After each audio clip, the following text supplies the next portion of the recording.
سيئات أعمالنا من يهده الله فلا مضل له ومن يضلل فلا هادي له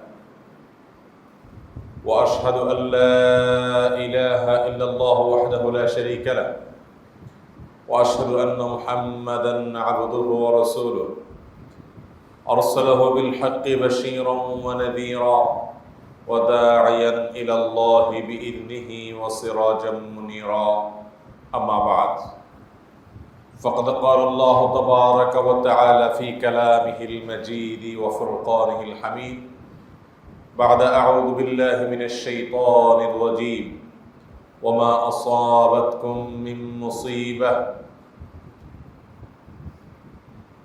فبما كسبت أيديكم ويعفو عن كثير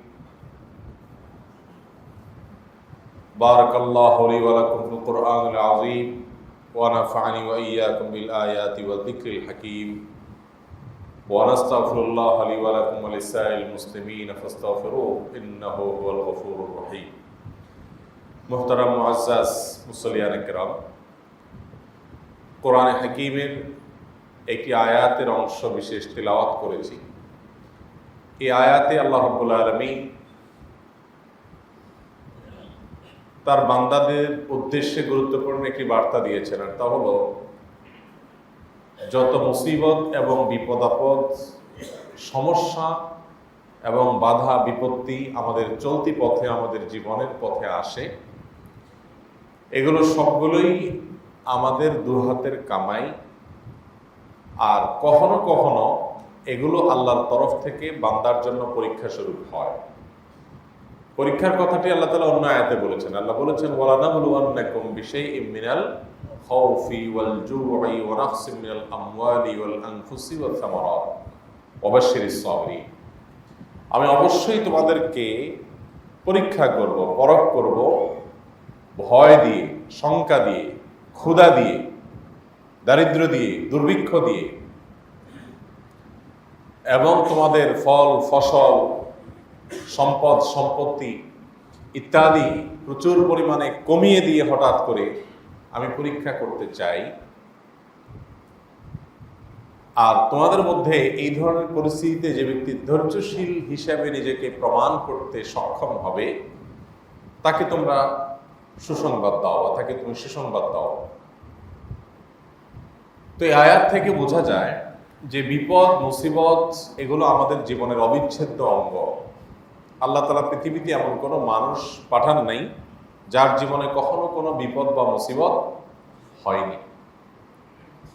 বিপদ এবং মুসিবত এটা দুনিয়ার এই জীবনের অবিচ্ছেদ্য অংশ। দুনিয়ার জীবন শেষ করার পর অনন্ত অসীমকালের যে যাত্রা শুরু হবে, সেখানে কেউ সুখে থাকলে সে নির্বিচ্ছিন্ন সুখ ভোগ করবে, সেখানে দুঃখের কোনো নামগন্ধ থাকবে না। আবার কেউ যদি দুঃখের মুখোমুখি হয় তাহলে সেখানেও সে নির্বিচ্ছিন্ন দুঃখের মুখোমুখি হবে, সেখানে সুখের কোনো লেশ মাত্র থাকবে না।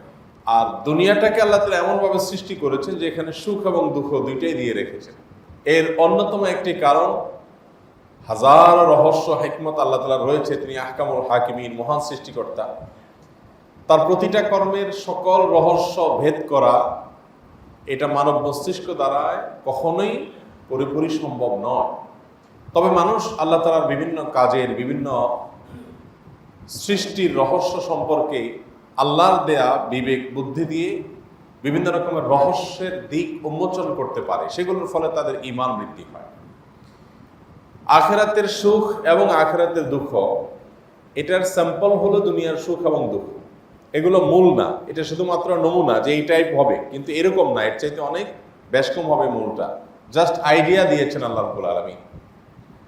এই জন্য একটি হাদিসে বর্ণিত হয়েছে, নবী করিম সাল্লাল্লাহু আলাইহি ওয়াসাল্লাম ইরশাদ করেছেন, দুনিয়াতে একজন মানুষ যে অনেক বেশি সুখে ছিল, আমরা বলি চিরসুখী, আসলে চিরসুখী বলতে কিছু নেই। কারণ মায়ের গর্ভ থেকে যে আসছে তখনই কাঁদতে কাঁদতে আসছে, তাহলে চিরসুখী কিভাবে হয়? কোনো না কোনো সময় তার জীবনে অবশ্যই কষ্ট হয়েছে, হবে, হতে বাধ্য। অতএব চিরসুখী বলতে কিছু নেই। আবার চির দুঃখী বলতেও কিছু নেই। তারপরেও আধিক্য বিবেচনা করে আমরা বলি, যার জীবনে সুখের পরিমাণ বেশি তাকে আমরা চির সুখী বলি, দুঃখের পরিমাণ বেশি হলে তাকে চির দুঃখী বলি বা জনম দুঃখী বলি। তো এই তথাকথিত চিরসুখী মানুষটি, যার জীবনে খুব একটা বিপদ মুসিবত মানাতে হয়নি, এই লোকটাকে যদি জাহান্নামের চারপাশ দিয়ে একটা চক্কর দেয়ানো হয় বা একটু ঘোরানো হয়, জাহান্নামের আশপাশে নেওয়া হয়, সেখানকার যে কষ্টের আঁচ সে অনুভব করবে, সে পৃথিবীতে তার জীবদ্দশায় যত সুখ ভোগ করেছে তার সকল সুখের কথা ভুলে যাবে। এত বেশি কষ্ট সেখানে থাকবে।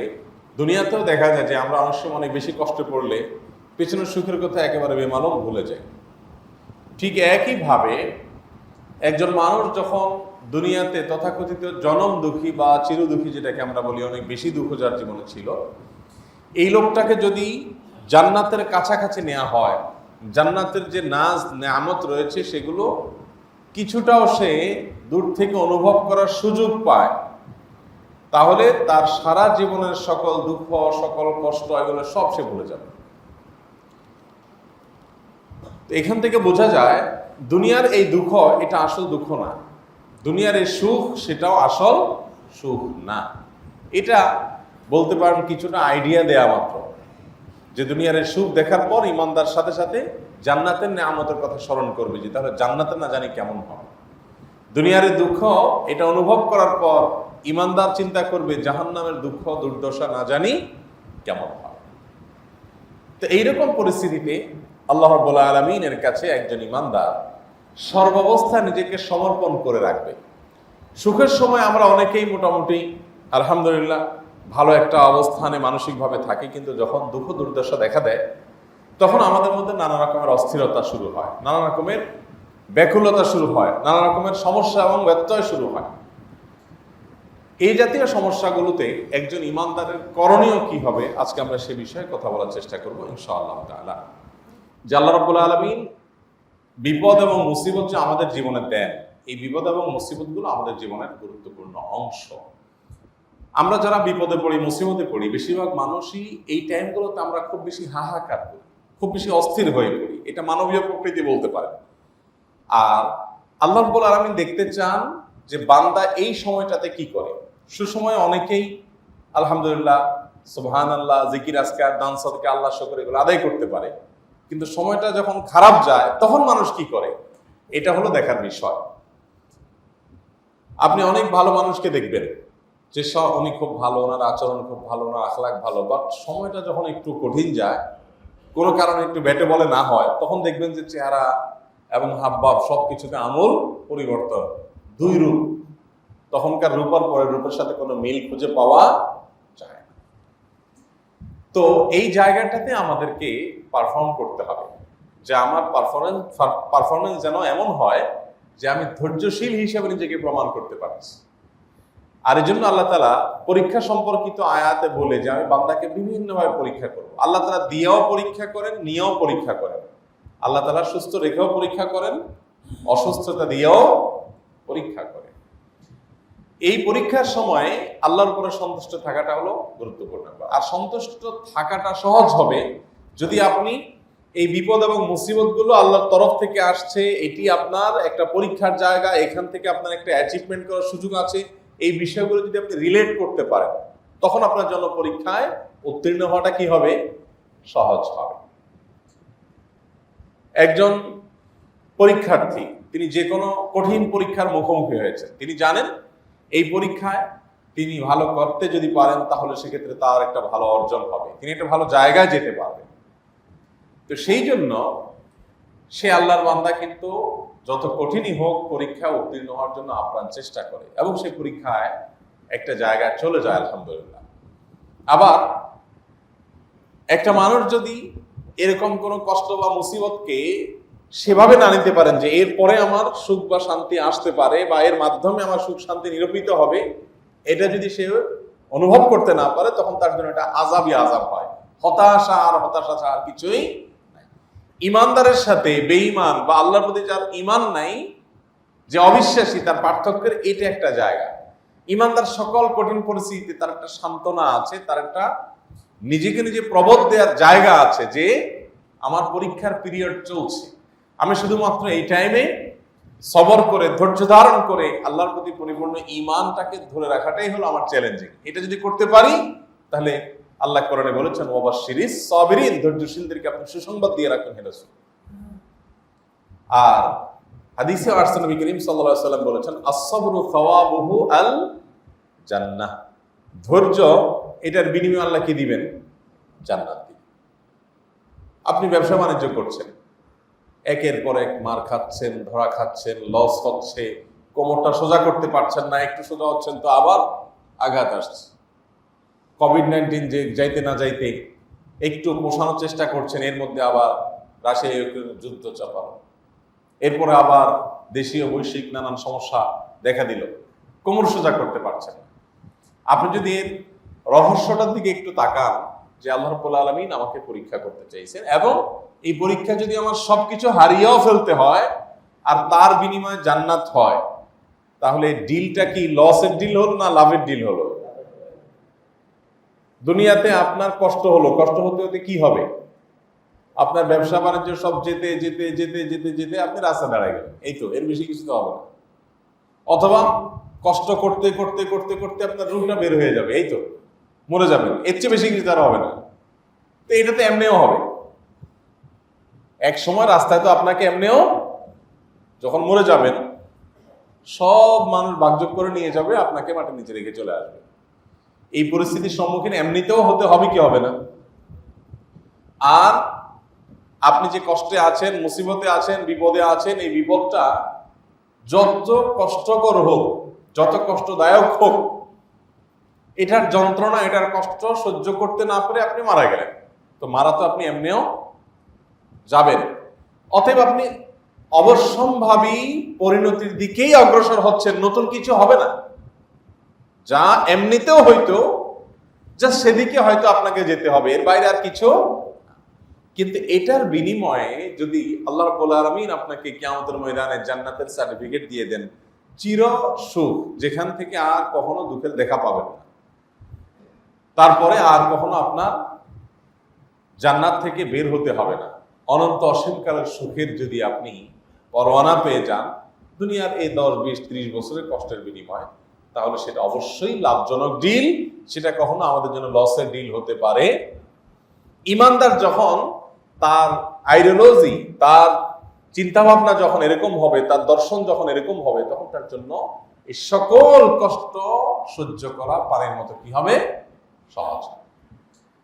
সাহাবায়ে কেরামের মধ্যে অনেক সাহাবী ছিলেন এ জাতীয় অনেক কষ্ট ভোগ করেছেন, কিন্তু সে কষ্টগুলোকে আলিঙ্গন করা, সেগুলোকে ওয়েলকাম করা, তাদের জন্য হাসি মুখে বরণ করাটা পানির মতো সহজ হয়ে গেছে যখন ভেতরে ইমানটা ভালো করে তারা গেঁথে নিতে পেরেছেন যে এই সবগুলোর বিনিময়ে আলটিমেট আমি যদি আল্লাহর কাছে জান্নাত আশা করি, তাহলে এগুলো আমার জন্য কোনো ক্ষতিকর কিছুই না, জাস্ট সহ্য করা।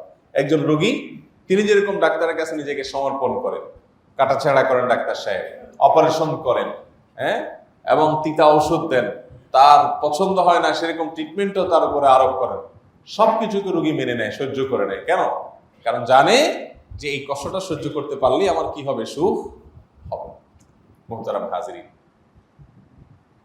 এই জন্য নবী করিম সাল্লাল্লাহু আলাইহি ওয়াসাল্লাম তিনি আল্লাহর কাছে নিবেদন করতেন, আল্লাহ, সুখ এবং দুঃখ এই দোনো অবস্থাতেই আমি তোমার উপরে সন্তুষ্ট। তুমি সুখে রাখলে তো সন্তুষ্ট আছি, আবার দুঃখ দিলে সেটাও আমি তোমার প্রতি কোনো আমার অভিযোগ অনুযোগ নাই, তুমি আমার সৃষ্টিকর্তা হিসেবে আমার জন্য যা কল্যাণের সেটাই করছো। কিন্তু আল্লাহ, দুঃখ দুর্দশা এটা তো পরীক্ষা, এই টাইমে স্লিপ না করে নিজের জায়গায় দাঁড়িয়ে থাকা, একেবারে সাস্টেইন করা নিজের ঈমানকে, এটা একটা জটিল কঠিন কাজ। এজন্য আমি তোমার কাছে সবসময় দুঃখ দুর্দশা থেকে মুক্তি চাই, পেরেশানি থেকে মুক্তি চাই, কিন্তু তারপরও তোমার ফয়সালা যদি হয়, আমি বিশ্বাস করি যে এর পেছনে আমার কল্যাণ অবশ্যই আছে। আমরা নিজেদের জন্য যেটাকে কল্যাণকর মনে করি, আমি একটা ব্যবসায়িক ডিল করতে যাচ্ছি, আমি একটা কাজ করতে যাচ্ছি, সে কাজটা বাধাগ্রস্ত হলো না, ব্যাঠে বলে আমি ফেলিওর হয়ে গেলাম, আমি ব্যর্থ হয়ে গেলাম। এত কিছুর পরও সেই কাজটা আমার জন্য সার্বিকভাবে সর্বতোভাবে কল্যাণকর হতে পারে, কারণ আমি আমার নিজের জন্য যা ভালো মনে করছি, আমার সৃষ্টিকর্তা আমার জন্য যা ভালো মনে করছেন সেটা অবশ্যই তার চাইতে আমারটা চাইতে কল্যাণকর হবে। কারণ অভিভাবক, তার অধীনস্থ যারা থাকেন তাদের কল্যাণটা যত ভালো বুঝেন, এই অধীনস্থরা নিজেদের কল্যাণটা তারা এত ভালো বুঝেন না। মানুষ নিজে যেটাকে ভালো বোঝে তার চাইতে উপরে যারা থাকেন তাদের দৃষ্টির প্রসারতা আরো অনেক বেশি থাকে। এই জন্য দেখবেন সন্তানরা বাবা মার কাছে অনেক কিছু চায়, বাবা মা দেয় না, সন্তানের ভালোর জন্য দেয় না। এখন সন্তান যদি মনে করে যে না বাবা মা অমানবিক, জুলুম করছে, তাহলে এটা তার নির্বুদ্ধিতা ছাড়া কিছুই না। মোহতারাম হাজিরিন, আমাদের জীবনে অনেক সময় অনেক জিনিস আমরা চাইছি কিন্তু হয় নাই, এরপর একটা সময় আমাদের বুঝে আসছে যে হয় নাই, এ না হওয়াটা আমার জন্য কল্যাণকর হয়েছে, না হওয়াতে আমার এই অ্যাচিভ হয়েছে, এই অর্জনটা হয়েছে, হলে এটা আর হতো না। এরকম জীবনে হাজারটা ঘটনা আপনি মেলাতে পারবেন। আর যদি আপনি মিলাতে নাও পারেন তো ইমানদারের তো ক্ষতির কিছু নেই। নবী করিম সাল্লাল্লাহু আলাইহি ওয়াসাল্লাম বলেছেন এক হাদিসে, আজাবান লি আমরিল মুমিন, ইমানদারের পুরো বিষয়গুলোই আশ্চর্যজনক, অদ্ভুত। কারণ ইন্না আমরাহু কুল্লাহু খায়র, ইমানদারের সব কিছুতেই কল্যাণ। ইন আসাবাহু শাররুন, ইমানদারের জীবনে যদি কোনো বিপদ হয়, মুসিবত হয়, সমস্যা দেখা দেয়, বিপদ হয়, তাহলে সেক্ষেত্রে সবারা, সে ধৈর্য ধারণ করে। ফাকানা খায়রাল্লাহ, তো ধৈর্য ধারণ করলে এই বিপদটা তার জন্য বরং আশীর্বাদে পরিণত হয়ে গেল, সবর করে সে জান্নাতি হলো। আর ওয়াইন আসাবাহু খায়রুন, আর যদি ইমানদারের জীবনে ভালো কিছু আসে তাহলে সে শাকারা, আল্লাহর শুকরিয়া আদায় করে, কৃতজ্ঞতা জ্ঞাপন করে, তো এটাও তার জন্য কল্যাণ হয়। হাতি মূল্যেও লাখ, বাঁচতেও লাখ, ঠিক ইমানদার অবস্থা। এরকম যদি সে সর্বাবস্থায় ইমানটাকে রিলেট করতে পারে। মুহতারাম হাজরিন, এই জন্য আল্লাহ তাআলা তার প্রিয় মানুষদেরকে সবচেয়ে বেশি কষ্ট দিয়েছেন, সবচেয়ে বেশি পরীক্ষা নিয়েছেন। হাদিসে আসছে নবী আলাইহিস সালাম বলেছেন, আশাদ্দুন নাসি বালাআন আল আম্বিয়া, সবচেয়ে বেশি বিপদ আপদ মুসিবত হয়েছে যাদের জীবনে, তারা ছিলেন কারা? নবী রাসূলগণ। আপনি আমাদের নবী করিম সাল্লাল্লাহু আলাইহি ওয়াসাল্লামের জীবনী দেখেন, একবারে ওয়াফাতের আগ পর্যন্ত কত রকমের টেনশন আর পেরেশানি একটা মানুষের জীবনে হইতে পারে, সবগুলো তাকে দেওয়া হয়েছে। মক্কা বিজয় করেছেন, তার সামান্য কিছু পর দুনিয়া থেকে চলে গেছেন, এর আগ পর্যন্ত একের পর এক মুসিবত। মক্কাতেও তাকে বিপদ আপদ সহ্য করতে হয়েছে, মদিনায় আসার পর তাকে শান্তি থাকতে দেওয়া হয় নাই, কিন্তু শেষ হাসিটা হেসে দুনিয়া থেকে চলে গেছে। ইমানদারের সান্ত্বনার জায়গাই হলো এটা, যে আল্লাহর নবী এবং আল্লাহর রাসূলগণের জীবনে যদি বিপদ আপদ আসতে পারে, আমি কি? অনেকে আছে দেখবেন ফাসিক, ফাজের, পাপিষ্ট, এদের জীবনে কোনো বিপদ আপদ আসে না। এটাকে আমি এক্সাম্পল দিয়ে ভাবে বোঝানোর চেষ্টা করি যে ভর্তি হয় সে পড়াশোনার জন্য মারধর খায়, শাসনের মুখোমুখি হয়, পরীক্ষা দিতে হয়, কষ্ট সহ্য করতে হয়। আর যে ভর্তি হয় না, তার তো এগুলোর কিছু নেই। যে আল্লাহর প্রতি ইমানই আনে নাই, বেঈমান, তার তো হিসাবের খাতাই নেই। খাতাই নেই বলতে তার ভালো আর মন্দের কি, তার তো টোটালি মন্দ, অতএব সে তো অনন্ত অসীমকালে জাহান্নামী হিসাবে যাচ্ছে। আর যে আল্লাহ তাআলার প্রতি ঈমান আনয়নকারী বান্দা, তার জীবনেই তো কঠিন হয়। আপনি যখন দেখবেন আপনার ছেলেটা সিগারেট হাতে নিছে, আপনি যদি টের পান আর চোখের সামনে কোনো রকম পড়ে যায়, তাহলে আপনি তো উত্তম মধ্যম দিবেন সন্দেহাতীত ভাবে, তাকে শাসন করবেন।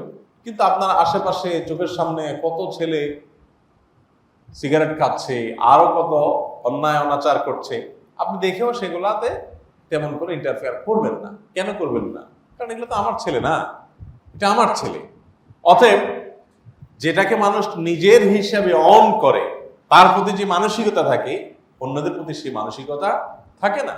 একজন বেঈমান, একজন অবিশ্বাসী মানুষ, একজন ফাসিকের সাথে একজন ইমানদারের পার্থক্যের জায়গা হবে এখানে। এই জন্য মুহতারাম হাজরিন, জীবনের যত মুসিবত আসবে, জীবনের যত কষ্ট আসবে, জীবনে যত বিপদ আসবে, এই প্রত্যেকটা বিপদকে আশীর্বাদ হিসাবে নিতে হবে এবং আমার জন্য কল্যাণকর মনে করে আল্লাহর পরে তৃপ্তির ঢেকুর গিলে শুকর আদায় করা এবং সবর করতে হবে। জান্নাত পুরাটাই হলো সবরের বিনিময়। এক হাদিসে আসছে নবী সাল্লাল্লাহু আলাইহি ওয়াসাল্লাম বলেছেন, হুফফাতিল জান্নাতু বিল মাকারিহ, জান্নাতকে চতুর্পাশে হাজার হাজার কাঁটা এবং অপছন্দনীয় কর্ম দিয়ে পরিবেষ্টন করে রাখা হয়েছে। অর্থাৎ জান্নাতে যদি আপনার এন্ট্রেন্স করতে হয়, আপনাকে যদি জান্নাতে ঢুকতে হয়, তো সেক্ষেত্রে জান্নাতের চারপাশে হাজারো বাধা, বিপত্তি, মুসিবত, সমস্যা, অপছন্দনীয় বিষয়গুলো আল্লাহ দিয়ে রেখেছেন। এগুলো একটা একটা একটা করে ওভারকাম করে করে আপনাকে জান্নাত পর্যন্ত যেতে হবে। তার মানে অনেক অপ্রিয়, অনেক তিক্ত, অনেক অপছন্দনীয় বিষয়কে গ্রহণ করা এবং বরণ করা মানসিকতা থাকতে হবে। তার মাধ্যমে আমরা জান্নাতে যেতে পারবো। আল্লাহ তাআলা আমাদেরকে সবরকারী এবং ধৈর্যধারীদের কাতারে শামিল হওয়ার তৌফিক দান করুন। প্রিয় নবী সাল্লাল্লাহু আলাইহি ওয়াসাল্লামের এই হাদিসে, যেটি শেষে বলছিলাম, এই হাদিস তিনি আরো বলেছেন যে নবীদের প্রতি আল্লাহর বিপদ আপদ এবং মুসিবত বেশি হয়, সুম্মাল আমসাল ফাল আমসাল, এরপরে নবীদের সাথে যার যত সাদৃশ্য হবে তার জীবনে পরীক্ষা তত বেশি হবে। কিছু এক্সেপশন আল্লাহ তাআলা রাখেন যে তাকে আল্লাহ তাআলা এত বেশি পরীক্ষা নেন নাই, কিন্তু নরমাল এবং সাধারণ চিত্র হলো যে আল্লাহ রাব্বুল আলামিন মানুষকে প্রচুর পরিমাণে পরীক্ষা নেন, সে ঈমান এনেছে যেটা প্রমাণ করবার জন্য। কোরআন কারীমের জন্য আল্লাহ তাআলা বলেছেন, মানুষ কি ধারণা করেছে যে যারা বলবে আমরা ঈমান আনলাম আর তাকে কোনো পরীক্ষা করা হবে না? এটা কিভাবে কল্পনা করেছো? তুমি ঈমান আনছো বলছো, তাহলে পরীক্ষায় তুমি প্রবেশ করে গেলা। এবার আমাদের সমাজের একটা চিত্র দেখবেন, অনেক লোক বলে যে কই ইউরোপিয়ানরা, পশ্চিমারা, যারা আল্লাহর প্রতি ঈমান নাই, অমুসলিম, কাফের, তারা তো আমাদের চেয়ে ভালোই আছে। অনেক নাস্তিককেও বলতে শুনবেন যে কই ঈমানদাররা আল্লাহর প্রতি ঈমান আনছে, তারা আল্লাহর বান্দা, আল্লাহর রহমান, আল্লাহ রহিম, কই তাদের তাহলে তো বিপদ কেন? আল্লাহ তাআলা কোরআনে ঘোষণাই দিয়ে দিয়েছেন যে তারা কি ধারণা করেছে যে তারা বলবে আইয়াকুলু আমান্না, তারা আল্লাহর পরে ঈমান আনছে, এটাকে বলবে ওয়াহুম লা ইফতারুন, আর তাদের কোনো পরীক্ষা করা হবে? এটা কিভাবে তারা কল্পনা করবে? এই জন্য ভাইরা আমার, প্রতিটা পরীক্ষাকে ঈমানদার বরং ঈমানের মিটার যখন খুব উপরে তুলতে পারবে, তখন সে পরীক্ষাকে, বিপদকে বরং এনজয় করবে, যে তাহলে আমার সেটা এসে গেছে, যেটা কথা কোরআনে বলা হয়েছে, যেটার জন্য আমার প্রতীক্ষা ছিল, যেটা আমার উন্নতির সোপান, সিঁড়ি, সেটা এসে গেছে। এখন শুধুমাত্র আমাকে স্টিয়ারিং হুইলটা সোজা করে ধরে রাখতে হবে, ধৈর্য ধারণ করতে হবে। এর মাধ্যমে আল্লাহ তাআলার কাছে আমি প্রিয় পাত্র হতে পারবো। মোহতারাম হাজিরিন, ধৈর্য কখনো মানুষকে অপমান করে না।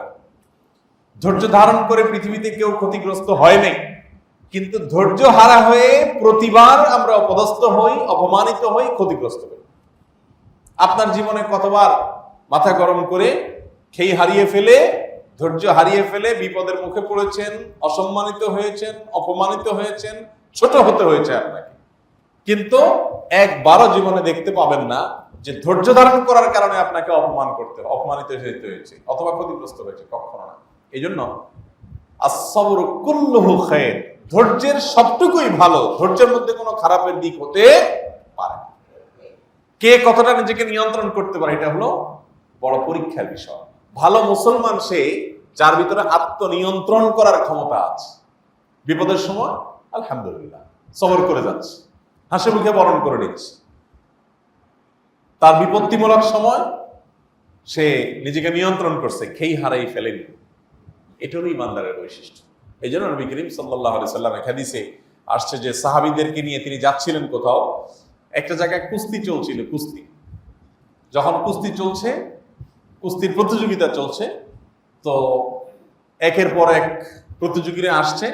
একজন প্রতিযোগী, তাকে কেউ হারাতে পারছে না, খুব বাহাদুর কিসিমের, সে একজন একজন করে সবাইকে কুপকাত করে ফেলছে। তখন সাহাবীরা সহ উপস্থিত দর্শকরা যারা এই কুস্তির প্রতিযোগিতা দেখছিলেন, তারা সবাই আশ্চর্য হয়ে গেছেন খুব স্বাভাবিকভাবে যে এত বড় বীর বাহাদুর। নবী করিম সাল্লাল্লাহু আলাইহি সাল্লাম তখন সাহাবীদেরকে বললেন, আমি কি তোমাদেরকে এর চাইতে বড় বীর এবং বাহাদুরের সঙ্গে পরিচয় করিয়ে দিব? সাহাবায়ে কেরাম, ইয়া রাসূলুল্লাহ, অবশ্যই বলুন। নবী সাল্লাল্লাহু আলাইহি সাল্লাম বলেছেন, এর চেয়ে বড় বীর, এর চেয়ে বড় বাহাদুর, এবং আসল বাহাদুর হলো ওই ব্যক্তি যে ব্যক্তি মাথা গরমের সময়, মাথা হট হয়ে যাওয়ার সময়, চান্দি গরম হয়ে যাওয়ার সময় নিজেকে নিয়ন্ত্রণ করতে পারে। এ হলো আসল বাহাদুর। তার কন্ট্রোলিং পাওয়ার আছে, সে ধরে রাখতে পারে।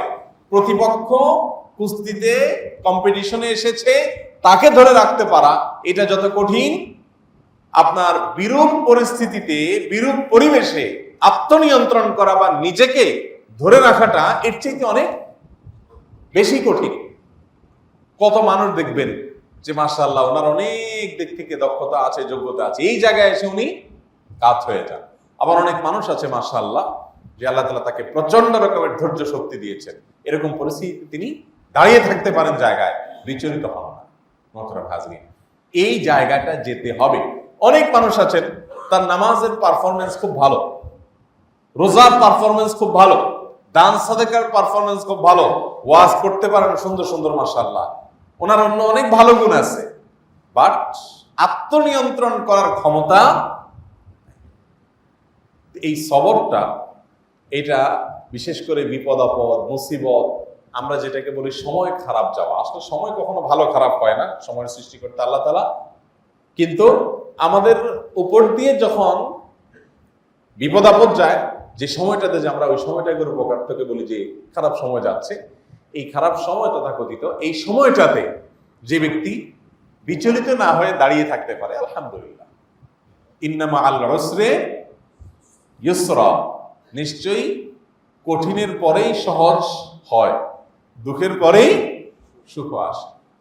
আল্লাহ তাআলা বলেছেন এই আয়াতকে ইন্না মাআল উসরি ইউসরা, তো ইন্না মাআল উসরি ইউসরা কয়বার বলেছেন? দুইবার বলেছেন। তার মানে উসরের পর ইউসর, সহজ, আবার বিপদ আসলে তারপরে সহজ, এটাকে আল্লাহ তাআলা এরকম পালা বদল করে দিয়েছেন। তিলকা ওয়া তিলকাল আইয়ামু নুদাউলুহা বাইনান নাস, আল্লাহ বলেছেন এই দুনিয়াতে এই সুখ এবং দুঃখ, হার এবং জিত, বিপদ এবং আপনার শান্তি, এগুলো আল্লাহ তাআলা পালা বদল করে দিয়েছেন, একটার পর একটা আসতেই থাকে, এটা আমাদের জীবনের অংশ। বেশিরভাগ মানুষ এই সময়গুলোতে আমরা নিজেদেরকে ঠিক রাখতে পারি না। আল্লাহ তাআলা আমাদেরকে কঠিন সময়ে আল্লাহর প্রতি ঈমান আনা, আল্লাহর ফয়সালাকে মেনে নেওয়া, ঈমানের উপরে ধৈর্য ধারণ করা, অটল থাকা, অবিচল থাকার তৌফিক দান করুন। আমরা আর্থিক বিপদ আপদ, শারীরিক বিপদ আপদ, তারপর আরো যত রকমের বিপদ আপদ আছে, এগুলোর মুখোমুখি আমাদের জীবনে হবে, কিন্তু ঈমানদারের জন্য এর কোনোটাই ক্ষতিকর কিছু না। বিপদ যখনই আসবে সেটা তিনটার যে কোনো একটা কল্যাণ বয়ে আনবে আপনার জীবনে, তিনটার যে কোনো একটা, যদি আপনি ধৈর্য ধারণ করতে পারেন। নাম্বার এক, হয় আপনার বিপদের কারণে আল্লাহ তাআলা আপনার গুনাহ মাফ করবেন। মুসিবত, বিপদ ধৈর্য ধারণ করতে পারলে আল্লাহ তাআলা কি করবেন? পেছনের যে গুনাহ পাপাচার আছে সেগুলো মাফ করে দিবেন। অথবা বিপদ আপদের কারণে আল্লাহ রাব্বুল আলামিন আপনাকে পরীক্ষা করছেন, আর পরীক্ষায় আপনি জেতার কারণে, পরীক্ষায় আপনি টিকে থাকার কারণে, ধৈর্যশীলতার প্রমাণ দিতে পারার কারণে আপনার মর্যাদা বৃদ্ধি হবে। তাহলে হয় গুনাহ মাফ হবে, আর না হলে মর্যাদা বৃদ্ধি হবে। এমনকি তুচ্ছাতি তুচ্ছ বিপদও যদি হয়, সেটাও আমাদের গুনাহ মাফের কারণ। নবী সাল্লাল্লাহু আলাইহি ওয়াসাল্লাম বলেছেন, কারোর পায়ে যদি ছোট একটা কাঁটা বিদ্ধ হয়, একটু উফ করে উঠেছে সে, কিন্তু সে এখানেও সবর করেছে, ওই যে সাথে সাথে তার মাথায় চলে আসছে যে ঈমানদারকে আল্লাহ তাআলা বহুভাবে কি করবেন? পরীক্ষা করবেন। অতএব এটা আমার জন্য একটা কি পরীক্ষা, আমি হাসি মুখে মেনে নিলাম, ও আচ্ছা, তাহলে তো এটা আমার উপরে ওঠার সিঁড়ি বড়, অতএব আমি আল্লাহর উপরে সম্পূর্ণ সবর করে শুকরিয়া আদায় করে কোনো আজে বাজে শব্দ ব্যবহার না করে, অধৈর্য না হয়ে সামনে চললাম। অনেকে আছে দেখবেন যে কাঁটাবিদ্ধ হয়েছে, হয়তো তার নিজের দোষেই হয়েছে, নিজের দোষে তো বটেই, কারণ সে না দেখে পা দিছে, এরপরে দেখা যায় যে ওই কাঁটার 14 গোষ্ঠী ধরে গালিগালাজ করে, আছে না নাই? মনে করেন একটা জিনিস হাত দিয়ে নিতে চাচ্ছেন, আপনি নিতে পারছেন না, 2-3 বার মিস হয়েছে আর কি, মেজাজটা গরম হয়ে গেছে, আর হাতেই উঠতেছে না জিনিসটা, এবার ওইটার 14 গোষ্ঠী ধরে গালিগালাজ করবে, আছে না নাই? এবং যদি ওইটার 14 গোষ্ঠী গালিগালাজ করে, তাও তো 1 ডিগ্রি কম খারাপ। অনেকে আবার এর চেয়ে 1 ডিগ্রি সামনে গিয়ে আশপাশে যারা আছে তাদের উপরে চড়াও হয়ে যায়, এই জিনিসটা ঠিক মতো রাখো নাই, এই কাঁটা রাস্তা ফেলছে কে? ঠিক আছে, যে ফেলছে তার দোষ, কিন্তু তোমারও তো আল্লাহ তাআলা চোখ দিচ্ছে। তো যাই হোক, তো এরকম অধৈর্য আমরা অনেকেই হই, হাউতাশ করা, অস্থির হয়ে যাওয়া।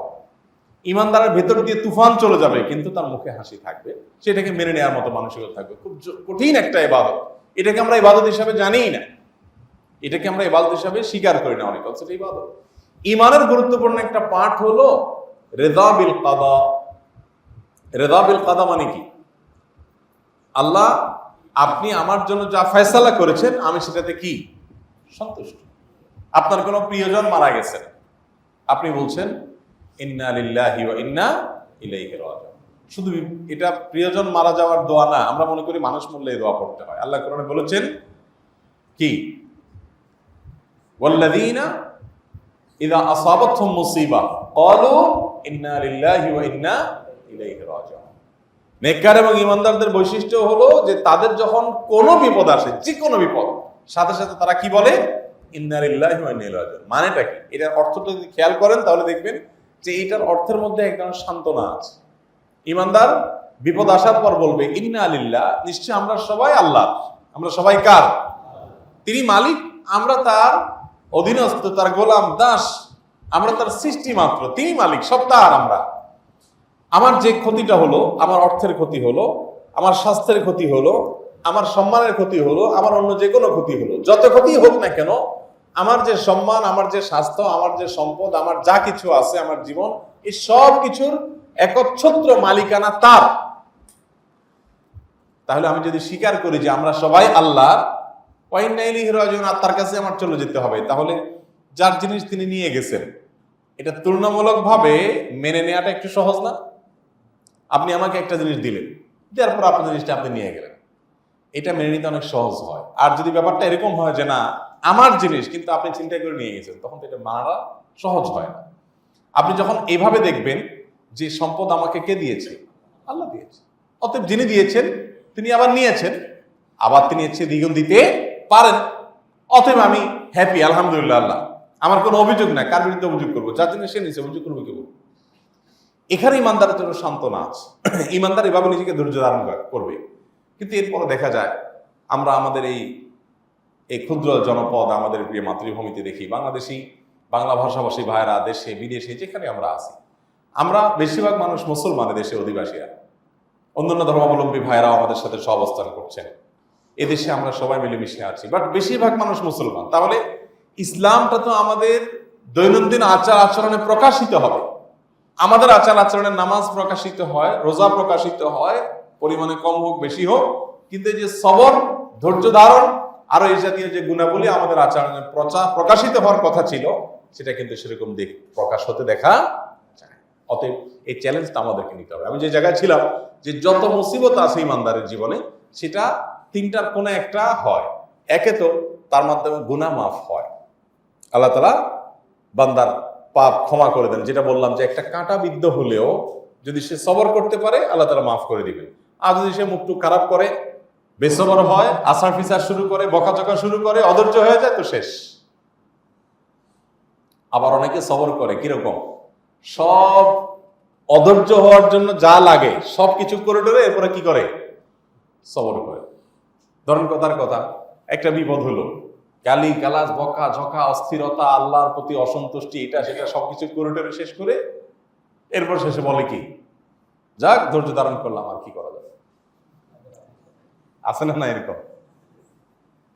এখন তার কিছু করার না, যা করার সব করার শেষ। এবার শেষ কথায় আসে, কি আর করা যাবে, ঠিক আছে সবর করলাম। আল্লাহ তাআলা চান না সেটা না, সবরটা আপনাকে এই শেষ কথাটা ইমানদার শুরুতে বলবে। গাধায় পানি খাবে, গোলায় খাবে, কিন্তু ইমানদার পানি গোলায় খাবে না, আগে খাবে। যত রকম অস্থিরতা আপনি করেন, কোন লাভের লাভ কিছু হবে? শেষ পর্যন্ত আপনাকে ওই কথা বলতে বাধ্য হতেই হবে যে ঠিক আছে তাহলে সবর করি, এই কথাটা আগে বলতে হবে। এই জন্য নবী করিম সাল্লাল্লাহু আলাইহি ওয়াসাল্লাম বলেছেন, ইন্নামাস সাবরু ইনদা সাদমাতিল উলা, বিপদ আপদ যখন আসে, প্রথম ধাক্কাটা যখন আসে, তখনই সবর করতে হয়। তখন আপনি অস্থির অস্থির হয়ে এরপরে দেখলাম আর কোনো উপায় নাই, কি আর করা যাবে, এত কিছু করলাম, লাভ তো হলো না, জিনিসটা তো পাইলাম না। একটা গ্লাস ভেঙে ফেলছে পোলাপান বা কেউ, বা আপনার হাত থেকে পড়ে যে কেউ ভুলে ভেঙে ফেলছে, এটা ক্ষতি হলো। গালি গালা, চিল্লা চিল্লি, ফিল্লা ফিল্লি করে অনেক কিছু করলেন, এখন গ্লাসটা আর জোড়া লাগে নাই, কি আর করবেন? আলহামদুলিল্লাহ।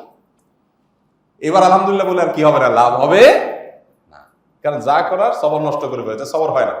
সবর হলো শুরুতেই চিন্তা করা যে যেটুকু ক্ষতি হয়েছে আমল নামায় এর চাইতে অনেক বেশি কিছু কল্যাণের যুক্ত হবে আমার জন্য, অতএব সেটা চিন্তা করে আলহামদুলিল্লাহ, আল্লাহ শুকর আদায় করলাম। হ্যাঁ, শাসনের জায়গা থেকে অধীনস্থ কেউ হলে তাকে শাসন করা, তাকে সাবধান করা, সেগুলো ক্ষেত্রে এর কোনো বিরোধ নাই, কিন্তু এর মানে এই নয় যে তাকে বেসবর হতে হবে। তো বলছিলাম গুনাহ মাফ হবে বিপদ আপদে ধৈর্য ধারণ করতে পারলে, অথবা আল্লাহ তাআলার কাছে কি হবে, মর্যাদা বৃদ্ধি হবে, কিংবা কমের পক্ষে তার এই বিপদটা দিয়ে আল্লাহ তাআলা কিছু সওয়াব তাকে দিতে চান, কিছু সওয়াব তাকে দিবেন। মুহতারাম হাজিরিন, এই জন্য আমাদের জীবনের সর্বক্ষেত্রে আমরা যেন ধৈর্য ধারণ করতে পারি, সেজন্য এই দর্শনটা আমাদের মাথায় ঢোকাতে হবে যে আমাদের জন্য, আমরা নিজেদের জন্য যেটাকে কল্যাণকর মনে করছি, আমাদের মহান রব তার দৃষ্টির প্রসারতা অসীম, তিনি আরো বেশি জানেন যে আমার সামনে কি অপেক্ষা করছে। অতএব আমি তার দিকে তাকায় তার ফয়সালাকে আমার জন্য কল্যাণকর মনে করে আমি আলহামদুলিল্লাহ বলবো। এটার নাম হলো সবর। চেষ্টা করবো তো ইনশাআল্লাহ। এই গুণগুলো অর্জন করার জন্য ভাই স্ট্রাগল করতে হবে। আমি আবারও বলছি, নামাজি মুসলমান পাওয়া যায় যতটুকু, রোজাদার মুসলমান যতটুকু পাওয়া যায়, ধৈর্যশীল মুসলমান ততটুকু পাওয়া যায়। অনেক লম্বা দাড়ি আছে, টুপি আছে, আমরা অনেক ক্ষেত্রে ইসলাম প্র্যাকটিস করি আলহামদুলিল্লাহ, বাট এই জায়গা মতো আসলে দেখা যায় আমরা আস্তে কি হয়ে গেছি, দুর্বল হয়ে গেছে, হাল ছেড়ে গেছে। এই জন্য চেষ্টা করবো তো ইনশাআল্লাহ। একটা দিন যদি আপনার সবর ছুটে যায়, এরপরে চ্যালেঞ্জ নিতে হবে যে ঠিক আছে এরপরে যেন আর না ছুটে, আমি নতুন করে কি করব, শক্ত করে উদ্যম নিয়ে সামনে আগাবো ইনশাআল্লাহ। এভাবে চলতে চলতে আস্তে আস্তে সবর আসবে। সবর আসার জন্য আরেকটা বুদ্ধি হলো সবরকারী মানুষদের সাথে থাকা। কিছু মানুষ আছে দেখবেন খুব ঠান্ডা মাথা, খুব ধৈর্যশীল, দেখবেন যে তুফান চলে যাচ্ছে, তারপর তিনি খুব সুন্দর করে ট্যাগেল দিয়ে দিচ্ছেন, মুখে হাসি আছে, তিনি অস্থির হচ্ছেন না, ঠান্ডা মাথায় সবকিছু নিয়ন্ত্রণ করে যাচ্ছেন, নিজেকে অস্থির করছেন না। এই মানুষগুলোর সান্নিধ্যে থাকবেন, তাদের সাথে উঠা বসা করবেন, তাদের সাথে সম্পর্ক রাখবেন, দেখবেন যে আপনার মধ্যে ওই যোগ্যতাটা আসছে। কার ভিতরে কোন ভালো গুণটা আছে সেটা আহরণ করার চেষ্টা করবেন। যে একটা লোক, তিনি হয়তো অন্য অনেক দিক থেকে খারাপ, বাট তার একটা গুণ ভালো আছে, ঠিক আছে, তাহলে সেটা আমি আহরণ করার চেষ্টা করি। নিজেকে ভৎসনা করতে থাকতে হবে যে আমার মধ্যে এটা নেই কেন, তাহলে আমি এটা নেওয়ার চেষ্টা করবো।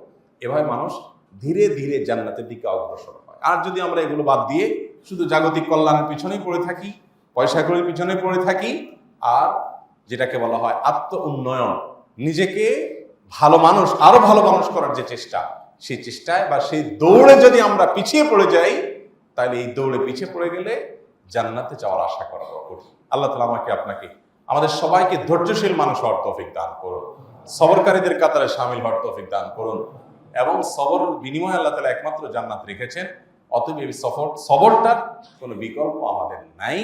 সংযম, নিয়ন্ত্রণ, সবর, সর্বাবস্থা হাসি মুখে থাকা এবং আল্লাহর সকল সিদ্ধান্তকে বরণ করে নেওয়ার মতো ইমানের শক্তি, এটা অনেক কঠিন একটা বিষয়। এর জন্য দোয়া করতে হবে, এর জন্য চেষ্টা করতে হবে, আত্মসমালোচনা করতে হবে, এবং নিজেকে নিয়ে স্টাডি করতে হবে যে আমার ভিতরে ত্রুটিটা কি পরিমাণ আছে, কিভাবে সেটাকে ওভারকাম করা যায়। আল্লাহ তাআলা আমাদের সবাইকে তৌফিক দান।